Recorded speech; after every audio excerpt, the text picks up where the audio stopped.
And the legal question is, what happened to that $4.2 million? Because if that $4.2 million went to Mr. Hatch, or Mr. Hatch diverted it to somebody else, he's responsible.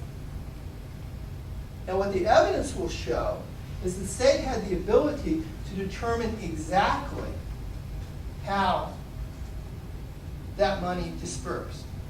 We're talking about deposits into an institution that have an electronic trail.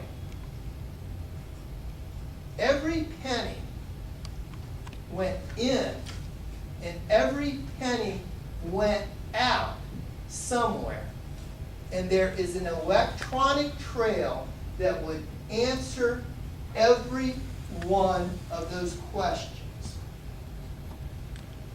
There should be, at this point in this case, some 2.5 years after Mr. Hatch was arrested,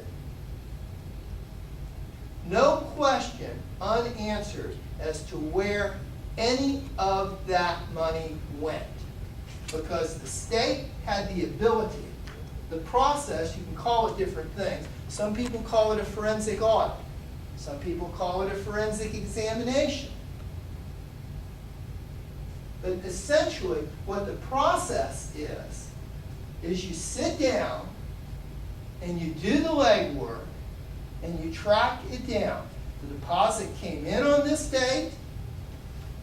Now, this whole issue of commingling, it sounds bad, but quite honestly, this is an account. It's a banking account. All this money went into a single banking account. Money went out to different investment accounts in order to make money on it and came back in. But money was either paid out legitimately or it was paid out illegitimately, or it was lost during the course of business. Those are the only three choices.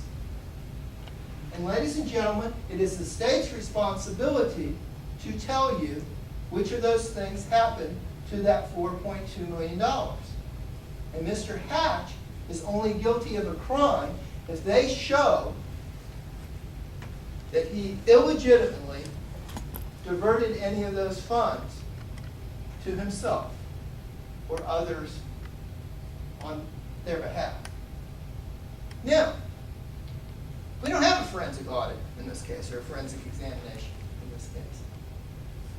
It's not for lack of the defense screening for one. Objection. For counsel suspending the objection. But that is a choice the state made in this particular case. Objection. Maybe a brother. You can.